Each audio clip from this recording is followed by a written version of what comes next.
नाज़रीन अस्सलाम वालेकुम। सियासत टीवी के खुसूसी प्रोग्राम खबर ख्याल में आपका खैर मकदम है। मैं मोहम्मद रियाज अहमद और मेरे साथी सैयद सज्जादुल हसनैन हमेशा की तरह आपके सामने अहम खबरें लिए हाजिर हुए हैं। नाज़रीन, जैसा कि आप जानते हैं कि जो खबरें हम आपके सामने पेश करते हैं वो कल के अखबार की सुर्खियाँ बनती हैं। न सिर्फ सुर्खियाँ बनती हैं बल्कि उन खबरों को इलेक्ट्रॉनिक मीडिया गैर मामूली अंदाज में नशर करता है। इसी तरह सोशल मीडिया पर ये खबरें वायरल होती हैं। बहरहाल नाज़रीन, जहाँ तक खबरों का सवाल है तो आपको बता दूँ कि आज की जो सबसे अहम खबर है, आप अंदाज़ा कर सकते हैं कि अगर निफाज कानून की एजेंसियाँ किसी बेकसूर को किसी केस में या किसी मुकदमे में गिरफ्तार करती है तो फिर उसकी ज़िंदगी तबाह व बर्बाद होकर रह जाती है। और जब कई बरस बाद यानी 10, 15, 20 बरस बाद या फिर आप देखेंगे कि 22 बरस बाद अगर अदालतें उन्हें बाइज्जत बरी करती हैं तो उन लोगों का क्या हाल होगा। उनकी जवानी जो तबाह कर दी गई है, क्या निफाज कानून की एजेंसियाँ, हुकूमतें उनकी पाबजाई कर सकती हैं। आप अंदाज़ा कीजिए कि कई ऐसे वाक़यात पेश आए हैं जहाँ पर नौजवानी में लोग जेल गए, झूठे इल्ज़ाम के तहत, बुलंद यानी बेबुनियाद इल्ज़ाम के तहत निफाज कानून की एजेंसियों ने उन्हें फंसाया और फिर अदालत उन्हें बाइज्जत बरी कर दिया। लेकिन तब तक बहुत देर हो चुकी थी। किसी के माँ बाप इस दुनिया से रुखसत हो गए तो किसी के बीवी बच्चे भी अपनी ज़िंदगियों से महरूम हो गए और माशरे में उनका मुकाम एक दहशतगर्द के तौर पर बन गया। लोग उनकी वजह से उनके बहनों के, उनके भाइयों के रिश्ते भी देने से गुरेज करने लगे। तो ये क्या तबाही व बर्बादी के लिए निफाज कानून की एजेंसियां जिम्मेदार नहीं है? क्या उन्हें इसका मुआवजा अदा नहीं करना चाहिए? ये सबसे अहम सवाल है। हम इसलिए कह रहे हैं कि आपको बता दूं कि बम्बई ट्रेन धमाके यानी मुख्तलिफ मुकामात पर ये धमाके किए गए थे और वेस्टर्न लाइन में किए गए थे। और इसको आपको बता दूं कि 2006 में ये धमाकों के वाक़यात पेश आए थे जिसमें 180 अफराद अपनी ज़िंदगियों से महरूम हो गए थे और कई दर्जन जख्मी हुए थे। इस सिलसिले में आपको बता दूं कि निफाज कानून की एजेंसियों ने कई मुलजिमीन को गिरफ्तार किया गया था, जिसमें से 12 मुलजिमीन को और जिसमें से 7 मुलजिमीन को सजाए उम्र कैद और 5 मुलजिमीन को सजाए मौत सुनाई गई थी खुसूसी अदालत की जानिब से। लेकिन अब बम्बई हाई कोर्ट ने एक तारीखी फैसला दिया और कहा कि इन 12 मुलजिमीन को बरी किया जाता है क्योंकि निफाज कानून की एजेंसियों की यानी नुमाइंदगी करने वाली प्रोसिक्यूशन यानी सरकारी वकील वगैरह ये बात साबित करने से कासिर रह गए, नाकाम हो गए और सबूत पेशने से नाकाम हो गए कि और ख़ास तौर पर ये यकीन करना मुश्किल हो गया कि इन मुलजिमीन ने ये कार्रवाई की। तो आप अंदाज़ा कीजिए कि किस तरह बम्बई एटीएस को अब फिल वक्त जलील ख़ार होना पड़ा है, उसके शर्मिंदगी और शर्मसारी का सामना करना पड़ा। इतनी बेइज्जती मैं समझता हूँ कि मुंबई हाई कोर्ट ने एटीएस के ओहदेदारों के चेहरों पर एक ज़ोरदार तमाचा लगाया कि तुम लोगों ने हमेशा बेकसूर लोगों को गिरफ्तार किया है, बेकसूर लोगों को फंसाया है, बेकसूर लोगों की जिंदगियां तबाह व ताराज करके रख दी है। तो बहरहाल नाज़रीन, आपको बता दें कि ये बहुत अच्छा फैसला है। अब बेकसूर तो रिहा हो जाएंगे लेकिन क्या उनकी जिंदगी के अच्छे दिन एटीएस वापस लाएगी? अब एटीएस के जितने ओहदेदारों ने इस कार्रवाई में हिस्सा लिया उन ओहदेदारों की तनख्वाहें रोक देने चाहिए, उनके बेनिफिट्स जो होते हैं वो रोक देने चाहिए और उनके पेंशन यानी रिटायरमेंट के जो बेनिफिट्स होते हैं वो भी इन मुलजिमीन जो बाइज्जत बरी कर दिए गए हैं उन्हें मुंतकिल करना चाहिए। अगर ऐसा होता है तो समझिए इंसाफ होगा, वरना कोई इंसाफ नहीं होगा। पहले तो इन तमाम की जिंदगी तबाह होकर रह गई है। तो बहरहाल आपको ये बता दें कि सजाए उम्र कैद पाने वालों में जो 7 लोग शामिल थे उसमें तनवीर अहमद, मोहम्मद इब्राहिम अंसारी, इनको बरी कर दिया गया है। मोहम्मद मजीद, मोहम्मद शफी, इनको भी रिहा कर दिया गया है यानी बाइज्जत बरी कर दिया गया है। शेख मोहम्मद अली आलम शेख के साथ भी इंसाफ किया गया है। मोहम्मद साजिद मुरगूब अंसारी, उनके साथ भी इंसाफ किया गया है। मुजम्मिल अताउर रहमान शेख के साथ साथ सोहेल अहमद शेख और ज़मीर अहमद लतीफ़ रहमान शेख को भी अदालत ने फौरी तौर पर रिहा करने का हुक्म दिया है और कहा है कि अगर इनके खिलाफ दूसरे मुकदमात नहीं हो तो इन्हें फौरी रिहा कर दिया जाए, क्योंकि इन 7 मुलजिमीन को सजाए उम्र कैद सुनाई गई थी, 5 मुलजिमीन को सजाए मौत सुनाई गई थी। इन तमाम को तमाम रिहा करने का हुक्म दिया गया। एक और मुलजिम था जिसे 2005 में बरी कर दिया गया था। लेकिन अब क्या अदालत के इस हुक्म की यानी AST यानी अमल करेगी AST इस पर? ये एक अहम सवाल है। और अब आप देखेंगे कि कहीं दूसरे मुकदमात में झूठे तौर पर इन्हें मुलविस करके उन्हें फिर दोबारा जेलों में रखा जाता है, ये भी देखने वाली बात है। और इस बारे में हम बात करेंगे हमारे साथी सैयद सज्जादुल हसनैन से। जी देखिए, एक बहुत ही जो है लंबे अरसे तक चलने वाला मुकदमा था تحت کی عدالت نے جیسے کہ 12 لوگ گرفتار کیے گئے تھے جب جو 11 جولائی 2006 میں جو ہے ممبئی لوکل ٹرینوں میں جب دھماکے ہوئے تھے تو ان خوفناک دھماکوں میں 190 کے آس پاس لوگ جو ہے ہلاک ہوئے تھے، درجنوں زخمی ہوئے تھے۔ یہ ایک بہت ہی جو ہے خوفناک دھماکہ تھا، لیکن اس میں اے ٹی ایس نے جن 12 افراد کو گرفتار کیا تھا ان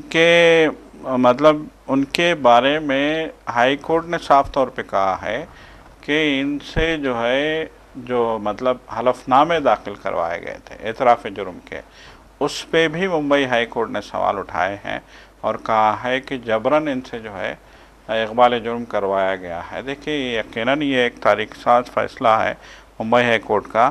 دیکھیے جب ان لوگوں کو 12 لوگوں کو گرفتار کیا گیا تھا تو اس وقت ہی ممبئی میں ایک مہم چلی تھی، باضابطہ ایک کتاب بھی لکھی گئی تھی جو ہے اس مسئلے پہ کہ بے قصور قیدی کے نام سے ایک کتاب لکھی گئی تھی، جس میں کہا گیا تھا کہ کیسے ان کو جو ہے ان دھماکوں میں ملوث کیا گیا، کیسے ان کو گرفتار کیا گیا اور کیسے ان کے ساتھ انصاف نہیں ہو پا رہا ہے۔ بہت لمبا عرصہ، دیکھیے معمولی بات نہیں ہے، سن 2006 میں یہ واقعہ ہوتا ہے اور آج 2025 پورے 19 سال بعد اس کا فیصلہ آتا ہے، جس میں یہ ثابت ہو جاتا ہے کہ 12 کے 12 لوگ بے قصور تھے اور ان بے قصور افراد کو جو ہے آج باعزت بری کیا جاتا ہے۔ اس سے پہلے جو ہے تحت کی عدالت نے جو ہے ان میں سے 5 کو عمر قید 7 کو عمر قید کی سزا دی تھی اور 5 کو جو ہے پھانسی کی سزا دی گئی تھی۔ تو اس کی مطلب ہے کہ اس فیصلے کے خلاف انہوں نے جو ہے اعلیٰ عدالت کا دروازہ کھٹکھٹایا تھا۔ تو ممبئی میں ہم نے دیکھا کہ جو ہے ان 12 لوگوں کی بے قصور ہونے کے لیے مہم بھی چلائی گئی تھی اور ممبئی پولیس پہ الزام بھی لگایا گیا تھا کہ وہ جان بوجھ کے بے قصوروں کو پھنسا رہی ہے۔ تو بہرحال جو ہے یقیناً آپ نے ایک اہم سوال کیا ہے کہ یہ جو 12 بے قصور تھے 19 سال بعد یہ رہا تو ہو گئے، لیکن ان کی زندگی جو تباہ ہوئی ہے، ان کو اذیت جو اٹھانی پڑی ہے، 19 سال تک ان کو جیلوں میں دھکے کھانے پڑے ہیں، 19 سال تک ان کو جو ہے عدالتوں کی طرف انصاف کے لیے جو ہے دروازہ عدالتوں کا کھٹکھٹانا پڑا ہے، 19 سال تک ان کو اپنی تاریخ کا انتظار کرنا پڑا ہے، ہر سماعت میں ایک نئی مایوسی ان کے ہاتھ لگتی تھی۔ تو یہ جو اذیت ہے، یہ اس کا جو ہے اس کا کون ہے کہ اس کا جو ہے اس کا ان کو جو ہے ازالہ کون کرے گا، یہ ایک اہم سوال ہے۔ دوسرا اہم سوال یہ ہے کہ اس بے قصور لوگوں کو اس معاملے میں ملوث کرنے کے بعد ان کی فیملیز کو جو نقصان پہنچا ہے، معاشرے میں ان کی فیملیز کو جس طرح کی ہتک اٹھانی پڑی ہے، جس طرح کی جو ہے ذلت اٹھانی پڑی ہے۔ دیکھیے ہمیشہ سے جو ہے دیکھا گیا ہے کہ جب کوئی جو ہے دہشت گردی کے الزام میں پکڑا جاتا ہے اور اس کو پولیس آ کے گھر سے اٹھا لے جاتی ہے، پھر اس کے بعد اخباروں میں اس کی جو ہے خبریں آتی ہیں کہ ایک دہشت گرد پکڑا گیا، اس طرح کی خبریں خوفناک تصویروں کے ساتھ، تو پھر اس کے گھر والوں کو کتنی تکلیف اٹھانی پڑتی ہے۔ آپ نے جیسا کہ توجہ دلائی کہ شادیاں تک ہو نہیں پاتی ہیں ان کی بہن بھائیوں کی، ان کے گھروں میں ان کے ماں باپ کو کتنی اذیت اٹھانی پڑتی ہے، کتنا جو ہے دردناک صورتحال ہوتی ہے۔ اس کا اگر احساس کریں گے تو یقیناً اگر ان لوگوں نے ان پہ جنہوں نے ان کو جو ہے قصوروار ٹھہرایا تھا، ان کے خلاف چارج شیٹ داخل کی گئی تھی، اگر ان پہ مقدمہ اگر یہ لوگ داخل کریں گے تو کروڑوں روپے کا جو ہے ہرجانہ دینا پڑے گا ان کو۔ یقیناً آپ نے کہا کہ ان کی پینشنیں روک دینی چاہیے کہ کیسے انہوں نے بے قصوروں کو جو ہے کیسے پھنسایا اور کیسے ان پہ جھوٹے مقدمات درج کروائے گئے۔ یقیناً دیکھیے ہندوستان میں ہمیشہ سے جو ہے اس بات کی شکایتیں آتی ہیں کہ جب اس طرح کے واقعات ہوتے ہیں دہشت گردی کے تو عام طور پہ قصورواروں کو بے قصوروں کی اندھادھند جو ہے گرفتاری عمل میں آتی ہیں، اور یہی کام ان کے ساتھ بھی ہوا ہے، اور جو کچھ بھی ہوا ہے یہ بہت افسوسناک ہے، اور جو کچھ بھی جو ہے پولیس نے کیا ہے، اے ٹی ایس نے کیا ہے، یہ بہت افسوسناک ہے۔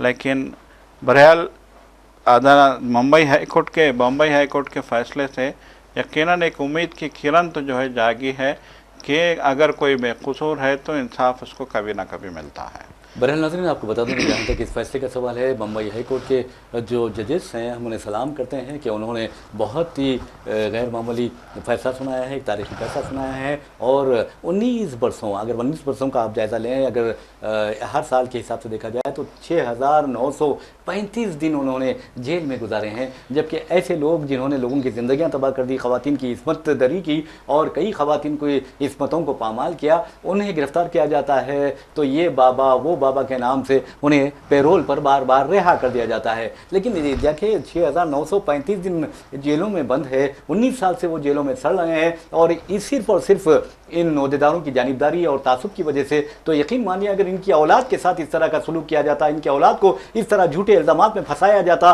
और जेलों में फंसाया जाता, और तो आप देखेंगे कि ये कब के मर चुके होते। तो कहने का मतलब ये है कि कई ऐसे कैदी, बेकसूर कैदी हैं जो 15 बरस, 19 बरस, 20 बरस जेलों में रहे और जब अपने घर वापस आए तो उनके घर का शीराज़ा बिखर चुका था, माँ बाप इस दार फ़ानी से कूच कर गए थे और बहनों का, भाइयों का बुरा हाल था, माशरा उन्हें सता रहा था, यानी दहशतगर्दों की बहनें, दहशतगर्दों के भाई कहकर। तो ये होता है। तो अब जो मुआवजा है इन ओहदेदारों से, ATS के जिन ओहदेदारों ने ये कार्रवाई की, जिसकी क़यादत में ये कार्रवाई है और जिसकी हुकूमत में ये हुआ है, उन तमाम को जवाबदेह बनाना चाहिए और जवाबदेह बनाते हुए उनसे मुआवजा वसूल करके इन्हें देना चाहिए। तो बहरहाल ये बहुत अच्छा नज़ीर कायम की है बम्बई हाई कोर्ट ने। लेकिन अब देखना है कि ATS अपनी शर्मसारी को, अपनी शर्मिंदगी को छुपाने के लिए क्या फिर सुप्रीम कोर्ट में अपील दायर करता है, ये एक अहम बात है।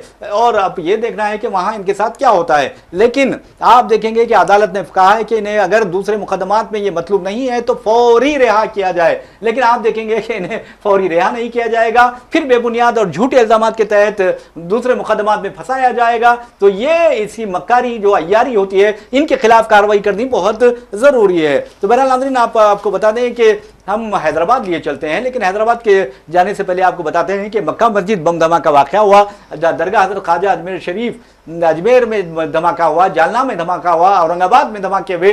क्या उनके जो मुलजिमीन हैं उन्हें सजा दी गई है? मुंबई ATS ने वहां के मुलजिमीन को गिरफ्तार किया है, NIA ने हैदराबाद के मुजरिमीन को गिरफ्तार किया है, उन्हें कैफर किरदार तक पहुंचाया है? यह सोचने वाली बात है। अगर नहीं पहुंचाया तो क्यों नहीं पहुंचाया? जबकि आपको बता दूं कि उस वक्त के मुतमदे दाखिला जो अब BJP के MP भी रह चुके हैं, मरकजी वजारत में भी शामिल रह चुके हैं, जिनका बिहार से ताल्लुक है, उन्होंने कहा कि मक्का मस्जिद और दीगर बम धमाकों में कम अज कम 10 RSS से ताल्लुक रखने वाले कारकुन मुलविस पाए गए थे।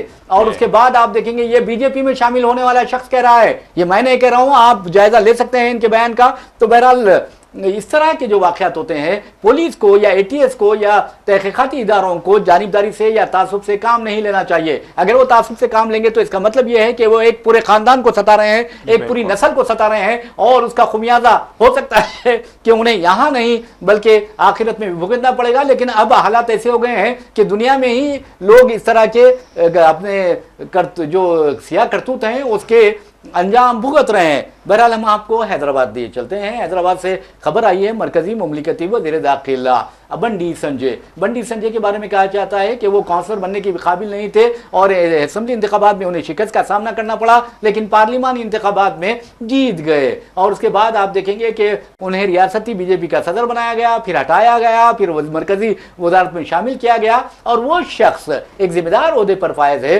पुराने शहर के बारे में बकवास करता है। मिसाल के तौर पर कहता है कि जो हिंदू डर के मारे जिहादियों के बमों के और उनकी दहशतगर्दी से डर के मारे दूसरी जगह मुंतकिल हुए हैं, उन्हें पुराने शहर वापस आना चाहिए और पुराने शहर के हर गली में हम एक मंदिर बनाएंगे। आप अंदाजा कीजिए कि इंतहाई अहम ओहदे पर फायज शख्स इस तरह की बात करता है तो उसकी जहनियत का, उसकी मेंटालिटी का, उसकी तरबियत का अंदाजा होता है। और एक अहम बात आपको बता दूं कि बंडी संजय को यहाँ जो, हालांकि ऐसा पुराने शहर में कुछ ऐसा है नहीं, हैदराबाद पूरा मन शहर है। हैदराबाद के दामन में अगर आप देखेंगे कि आज बंगाली भी मौजूद है, आज बिहारी भी मौजूद है, उत्तर प्रदेश का भी मौजूद है, उड़ीसा का भी मौजूद है, और कई खानदान आप देखेंगे कि मिनी हिंदुस्तान है हैदराबाद, और हैदराबाद ने अपने दामन में सबको पनाह दिए हुए हैं। और बंडी संजय अलग बकवास करते हैं। और एक अहम बात आपको बता दूं कि हैदराबाद की जो आपको फिक्र है तो कश्मीर की फिक्र कीजिए। कश्मीरी पंडितों को वापस वादी में बसाने की बात क्यों नहीं करते आप? वो कीजिए। آپ یہ بے بنیاد طریقے سے یہاں پر ایک مذہبی منافرت پیدا کرنے کی کوشش کر رہے ہیں، فرقہ وارانہ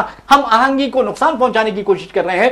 ایسے میں نفاذ قانون کی ایجنسیوں کا یہ فرض بنتا ہے کہ ان کے خلاف کارروائی کرے، کیونکہ سپریم کورٹ نے واضح طور پر کہا ہے کہ جو کوئی اشتعال انگیزی کرتا ہے، فرقہ وارانہ ہم آہنگی کو نقصان پہنچاتا ہے، اس کے خلاف کارروائی کر دینی چاہیے۔ سجاد صاحب یقیناً دیکھیے جس طرح کا جو ہے فرقہ پرستی بنڈے سنجے اب مرکزی وزیر بن گئے، آپ کو یاد ہوگا کہ امت شاہ کے ساتھ انہوں نے کیا کیا تھا، امت شاہ کی جو ہے خوشنودی کے لیے انہوں نے کیا کیا نہیں۔ امت شاہ کہتے ہیں کہ کانگریس مسلمانوں کی اپیزمنٹ کے لیے کام کرتی ہے، تو انہوں نے امت شاہ کے اپیزمنٹ کے لیے کس حد تک جو ہے ان کا جو ہے کارنامہ ہے، یہ ساری دنیا جانتی ہے۔ آج یہ دیکھیے بونال کا جو تہوار جاری ہے، اس تہوار میں شرکت کے لیے اولڈ سٹی آئے تھے، لیکن اولڈ سٹی آنے کے بعد آپ نے پورے آرام سے جو ہے تہوار میں شرکت کی اور پھر جو ہے ایک اشتعال انگیزی کر کے آپ چلے گئے۔ ساری دنیا جانتی ہے کہ جو ہے چاہے گنیش کا تہوار ہو، چاہے رام نومی کا تہوار ہو، چاہے ہنومان جینتی کا تہوار ہو، چاہے جو ہے بونال کا جلوس ہو، سارے جلوس پرانے شہر سے نکلتے ہیں، سارے جلوس جو ہے چار مینار سے ہو کے گزرتے ہیں، سارے جلوسوں کا جو ہے مرکزی جلسہ معظم جاہی مارکیٹ پہ ہوتا ہے، سارے جلوس یہاں سے جو ہے پرامن طریقے سے گزرتے ہیں۔ اولڈ سٹی میں بہت بڑی تعداد میں ہندو آباد ہیں، اب سے نہیں، تاریخ گواہ ہے، حضور نظام کے دور سے ہی جو ہے جی ہاں یہاں پہ آباد ہیں پرامن طریقے سے۔ یہاں پہ لوگ جو ہے گنگا جمنی تہذیب کا گہوارہ ہے شہر، چار مینار کے دامن میں جو ہے لوگ پورا شیر و شکر کی طرح رہتے ہیں، لیکن ایک کچھ لوگ باہر سے آتے ہیں اور یہ جو ہے اپنے اقتدار کے لیے یا پھر اپنی کرسی کے لیے یا پھر جو ہے اپنی سیاست کے لیے ایک زہر افشانی کر کے چلے جاتے ہیں۔ ایک تھے راجہ سنگھ جو ملون جو ہے زہر افشانی کرتا تھا بار بار، آپ نے بھی دیکھا کہ معظم جاہی مارکیٹ کے پاس اور جو ہے عثمان گنج کے پاس کیسے وہ زہر افشانی کرتا تھا اسی نوعیت کے تہواروں میں، جلوسوں کے دوران میں۔ تو اب یہ آ گئے ہیں زہر افشانی کرنے کے لیے، مطلب ایک جاتا ہے تو ایک آ جاتا ہے، کسی کو اپنے انجام کی فکر ہی نہیں ہے۔ ہر ایک کی یہ کوشش ہے کہ ان لوگوں کو جو ہے لڑائے آپس میں، مسلمانوں کے خلاف زہر اگلے، مسلمانوں کے خلاف نفرت پیدا کرے، لوگوں کو آپس میں لڑائے، لوگوں کے جو ہے دلوں میں نفرت پیدا کرے۔ یہ حد، کسی بھی چیز کی حد ہوتی ہے اور یہ انتہا ہو رہی ہے۔ یہ انتہا ہو رہی ہے کہ جو ہے آپ مرکز میں یقیناً آپ نے کہا کہ وہ تو کارپوریٹر بننے کے لائق نہیں تھے، ان کو جو ہے ایم ایل اے کا وہ ایم ایل اے کے الیکشن میں ہار جاتے ہیں، ایم پی بن جاتے ہیں اور پھر جو ہے اپنی اپیزمنٹ کی پالیسی کے ذریعے وہ جو ہے وزیر بھی بن جاتے ہیں، لیکن اتنا سب کچھ پانے کے باوجود ان کی حواس جو ہے کم نہیں ہوتی اور وہ پھر ایک بار جو ہے ایک اشتعال انگیز بیان، اب وہ کہہ رہے ہیں کہ اولڈ سٹی میں دہشت گردانہ کاروائیاں ہوتی ہیں۔ آپ اندازہ لگائیے کس نوعیت کا جو ہے یہ الزام وہ لگا رہے ہیں کہ یہاں بم بنائے جاتے ہیں، اگر کسی کو یہ خوف ہے تو وہ اپنا خوف نکالے اور اولڈ سٹی میں دوبارہ سے آ جائے۔ اس خوف کے تحت جو ہے لوگ اولڈ سٹی چھوڑ کے چلے گئے، غیر مسلم، ان کا یہ کہنا ہے۔ کتنی افسوس کی بات ہے، یقیناً یہ ایک افسوسناک جو ہے بیان ہے، اس پہ ریاستی سرکار کو جو ہے سخت ایکشن لینے کی سخت کارروائی کرنی چاہیے، خاموش نہیں بیٹھنا چاہیے۔ جی بالکل، یہ بکواس ہے، یہ بکواس ہے، بالکل بکواس ہے، ماحول خراب کرنے کی جو ہے کوشش کی جا رہی ہے۔ ایک معنوں میں ہم یہی کہیں گے کہ لوگ یہاں آتے ہیں اور ماحول خراب کر کے چلے جاتے ہیں، تو اس کے خلاف ایکشن نہیں ہوگا تو پھر ان کے حوصلے بلند ہوں گے۔ بنڈی سنجے کو یہ دیکھنا چاہیے کہ ملون راجہ سنگھ کس طرح ذلیل خوار ہو رہا ہے، شرمسار ہو رہا ہے، شرمندہ ہو رہا ہے، لیکن اس کے باوجود بھی آپ دیکھیں گے کہ وہ سدھرنے والا نہیں ہے۔ مثال کے طور پر آپ کہتا ہے کہ میں نے بی جے پی سے استعفیٰ دیا ہے، اسمبلی کی رکنیت سے استعفیٰ نہیں دیا ہے اور پارٹی ہائی کمان جو کہے گی وہ کروں گا۔ ارے بھائی آپ بی جے پی میں رہے نہیں تو پارٹی ہائی کمان تمہارے کو کیا کہے گا، کیوں کہے گا تمہیں؟ ویسے بھی تمہارے اب سیاسی کیریئر تو ختم ہو چکا ہے اور آپ کو کیسا بھی میں سمجھتا ہوں کہ اسمبلی کے لیے نااہل قرار دیا جائے گا۔ اب وہ کہتا ہے کہ میں مودی جی کی اور امت شاہ کے لیے کام کرتا رہوں گا۔ آپ کو کس نے کہا کہ کام کرو؟ آپ کو بی جے پی سے بڑی بے عزتی کے ساتھ لات مار کر نکالا گیا ہے۔ جی بالکل بالکل، پہلے تو آپ نے جو ہے شرانگیزی کرتے ہوئے اپنا استعفیٰ پارٹی سے دے دیا. جی جی اب کہہ رہے ہیں کہ مودی جی اور امت شاہ کے جو ہے حکم کے مطابق چلوں گا. تو یہ مطلب ایک ذہنی توازن کے بگڑنے کی جو ہے یہ ثبوت ہے جی جی کہ بہکی بہکی باتیں اس کو کہا یہ جاتا ڈر خوف ہے. کی وجہ سے ہے کیا؟ اب جو بھی ہو، آپ جو بھی کہہ لیجئے، بہرحال جو ہے بی جے پی تیاری کر رہی ہے کہ گوشہ محل سے وہ اپنا کینڈیڈیٹ جو ہے اتارے گی میدان میں. تو اب ان کے جو ہے ہاتھوں پیروں کے طوطے اڑ گئے. ان کو لگنے لگا ہے کہ اب اسمبلی کی رکنیت بھی جائے گی. ہو سکتا ہے انہوں نے سوچا ہو کہ میں دھمکی دوں گا تو سب مان جائیں گے، لیکن جب ان کی دھمکی کے خلاف کام ہوا تو اب ان کے طوطے اڑے ہوئے ہیں. بہرحال جو کچھ بھی ہو یہ ان کا اپنا معاملہ ہے، لیکن جو اشتعال انگیزی کرتا ہے اس کا انجام ایسا ہی ہوتا ہے. بہرحال ناظرین، ہم آپ کے لیے چلتے ہیں ہریانہ میں. آپ کو بتا دوں کہ بی جے پی کی حکومت ہے اور آپ اچھی طرح جانتے ہیں کہ کس طرح کے واقعات وہاں پر پیش آ چکے ہیں اور بی جے پی وہاں پر کیسے اقتدار میں آئی یہ بھی آپ اچھی طرح جانتے ہیں. اگر نہیں جانتے ہیں تو پھر کانگریسی قائدین کے بیانات کا جائزہ لیجئے. تو بہرحال ناظرین، آپ کو بتا دیں کہ ہریانہ میں پنچایت نے ایک جوڑے کو علیحدہ ہو جانے کا حکم دیا ہے اور کہا ہے کہ اگر یہ علیحدہ نہیں ہوں گے تو ان کے خلاف سخت سے سخت کارروائی کی جائے گی. آپ کو یہ بتانا ضروری ہے کہ یہ بین مذہبی شادی کا معاملہ ہے. شاہد نے پریتی سے شادی کی، پیار و محبت کی شادی ہے. دونوں ایک دوسرے کو چاہتے تھے اور دونوں نے ایک دوسرے سے شادی کر لی. اور وہ بھی پریشانی اس وقت سے ہوئی ہے کہ پریتی نے نکاح کیا ہے شاہد کے ساتھ اور اسلامی طریقے سے نکاح کی تقریب منعقد ہوئی. اس کے بعد آپ کو بتا دوں کہ ہریانہ کے ضلع چرخی میں یہ واقعہ پیش آیا اور وہاں پر آپ دیکھیں گے کہ اب شاہد کے جو فیملی ہے اس کا سماجی بائیکاٹ کرنے کا پنچایت نے اعلان کیا ہے اور یہ بھی کہا ہے کہ شاہد اب دوبارہ گاؤں کو نہیں آ سکتا. اور تو اس کے دادا نے یہ بات تو مان لی ہے کہ وہ گاؤں کو نہیں آ سکتا، لیکن سماجی جو مخاطہ کیا جا رہا ہے یا سماجی بائیکاٹ کیا جا رہا ہے یہ بہت بری بات ہے. اس کے علاوہ آپ کو بتا دوں کہ کم از کم 3 گاؤں کے لوگ، ایک گاؤں ہے پجواس ہے اور مہارانہ کہتے ہیں اور دوسرا کھیری اور تیسرا سنوال ہے. یہ 3 گاؤں کے لوگ پنچایت میں شریک ہوئے. تقریباً 4 گھنٹوں تک پنچایت جاری رہی. اس کے بعد یہ سنایا گیا کہ شاہد اب گاؤں میں نہیں آئے گا اور دونوں کو علیحدہ ہو جانا چاہیے، شاہد اور پریتی کو. ویسے بھی سجا صاحب، ایک مرتبہ شادی ہوتی ہے تو علیحدہ ہونا میں سمجھتا ہوں کہ ایک اچھی خاتون کے لیے، ایک اچھے مرد کے لیے اچھی بات نہیں ہے. جی یہ دیکھیے یہ تو مسئلہ چل رہا ہے. آپ دیکھیے انہوں نے جو ہے ایک پروپیگنڈا شروع کیا ہے لو جہاد کا.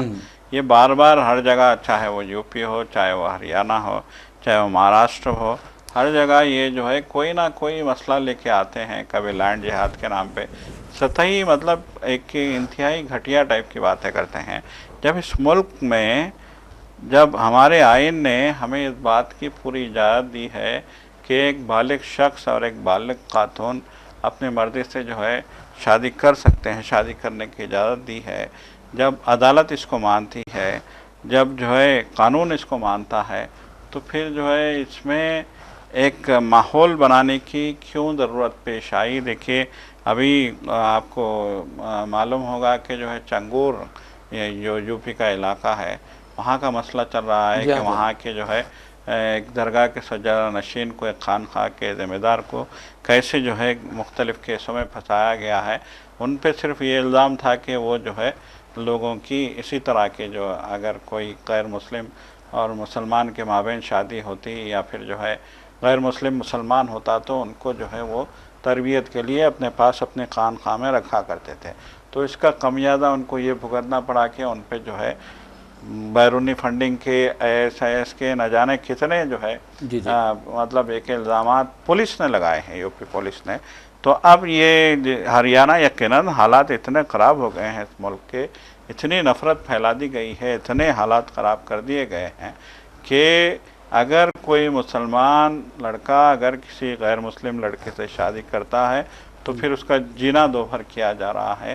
یہ اس کی جو ہے تازہ ترین مثال ہے. بالکل آپ نے صحیح کہا ہے. ویسے بھی ناظرین، اس طرح کے جو واقعات پیش آتے ہیں میں سمجھتا ہوں کہ یہ جان بوجھ کر نشانہ بنانے کے لیے کیے جاتے ہیں. مثال کے طور پر آپ کمریا جو یاترا ہے اس بارے میں دیکھیں، KFC کو نقصان پہنچایا گیا. عالمی سطح پر کس طرح ہمارے ہندوستان کا امیج متاثر ہوا، جبکہ یو پی جو حکومت ہے وہ ان کی پوری طرح مدافعت کر رہی ہے، پوری طرح انہیں ڈیفینڈ کر رہی ہے. ایسا نہیں کرنا چاہیے. بہرحال چلتے ہیں عالمی سطح پر، اور عالمی سطح پر آپ کو یہ بتاتے ہیں کہ کس طرح غزہ میں تباہی و بربادی کا یعنی ننگا ناچ नाच नाच रहा है इसराइल, और इसराइल की दरिंदगी अब रुकने वाली नहीं है। हद तो ये है कि अब लाशों को भी कब्रों से निकाला जा रहा है, यानी बमबारी की जा रही लाशों पर, और इसराइल को जिंदों को शहीद करने से चैन नहीं आया शायद अमेरिका की हिमायत में, और अब अमेरिका की सरपरस्ती में वो फ़लस्तीनी के कब्रस्तानों को निशाना बना रहा है, जबकि फ़लस्तीनी बच्चे ग़िज़ा यानी भूख के मारे, भूख की शिद्दत की वजह से कोड़ा करकट में ग़िज़ाई अशिया तलाश कर रहे हैं। हद तो ये है कि तकरीबन आज सिर्फ सुबह से जो वाक़यात पेश आए हैं, 115 लोग अपनी ज़िंदगियों से महरूम हो गए हैं, जिसमें 78 फ़लस्तीनी ऐसे हैं जो ग़िज़ाई इमदाद हासिल करने के लिए जमा हुए थे, और 19 लोग ऐसे हैं जो भूख के मारे अपनी ज़िंदगियों से महरूम हो गए। लेकिन ना किसी मुसलमान को दिखाई देता है, ना किसी हुक्मरानों को ये दिखाई देता है। 57 मुस्लिम ममालिक है, अरब ममालिक है, कोई उनकी मदद के लिए नहीं आ रहा है, सिर्फ ज़बानी बयान देते हैं, हमदर्दी का इजहार करते हैं, जबकि अमेरिका अमली तौर पर इसराइल की मदद कर रहा है। बिल्कुल, देखिए अमेरिका एक जानिब जो है हिंदुस्तान को जंगबंदी के लिए मजबूर करता है, ईरान को जंगबंदी के लिए मजबूर करता है। जब वो देखता है कि लोग भारी पड़ रहे हैं तो वो जो है पहुंच जाता है। लेकिन यहाँ गरीब व नादार लोग हैं, निहत्ते लोग हैं, मजबूर लोग हैं, परेशान हाल लोग हैं, भूख से मर रहे हैं। देखिए ये कितनी दर्दनाक खबर है कि 19 लोगों की खाना ना मिलने से भूख की वजह से मौत हो गई, और अस्पताल के ज़राए का कहना है, हेल्थ अथॉरिटीज़ का कहना है कि 19 नहीं बल्कि सैकड़ों ऐसे हैं जो एक एक दिन जो है इंतज़ार करके मरते चले जा रहे हैं भूख की वजह से। देखिए तकरीबन 10 लाख लोग वहाँ पे जो है मुहासरा उनका कर लिया गया है, इजरायली फ़ौज जो है उनको बंद करके रखा हुआ है, उनकी रोटी बंद कर दी गई है, उनका पानी बंद कर दिया गया है, और उन्हें मरने के लिए वहाँ पे छोड़ दिया गया है। वबाएँ वहाँ पे फैल रही हैं, वहाँ पे जो है जो ज़ख्मी है उनके लिए दवा नहीं है। इंतहाई दर्दनाक वहाँ के मनाजिर हैं। आपके पास ना दवा है, ना खुराक है, ना खाना है, ना रोटी है, ना पानी है। इस तरीके की ज़िंदगी आपकी कर दी गई है, और हर दिन भूख के लिए लोग भूख से मर रहे हैं। दूसरी जानिब जो लोग कभी एकाध जो है ट्रक आ जाता है खुराक का, तो वो खुराक मतलब रोटी लेने के लिए लोग कतार में खड़े होते हैं, तो उन पे हमला किया जाता है, उन पे बमबारी की जाती है। जैसा कि आज हुआ है कि रोटी लेने के लिए लोग खड़े हुए थे कि उन पे जो है मिसाइल आके गिरता है इजराइल का, और 60 से ज़ायद लोग शहीद हो जाते हैं। 78 लोग शहीद। आप अंदाज़ा लगाइए कि ये हो रहा है, और अफसोस का मुकाम है कि ना आलम इस्लाम तस्मत हो रहा है, ना अमेरिका को जो है शर्म आती है, जो है बड़ी बड़ी बातें करते हैं, जो अपने आप को इंसानियत का लंबरदार जो करार देता है। यहाँ इंसानियत की धज्जियाँ बिखेरी जा रही हैं, ना अक़वाम मुत्तहिदा को शर्म आती है।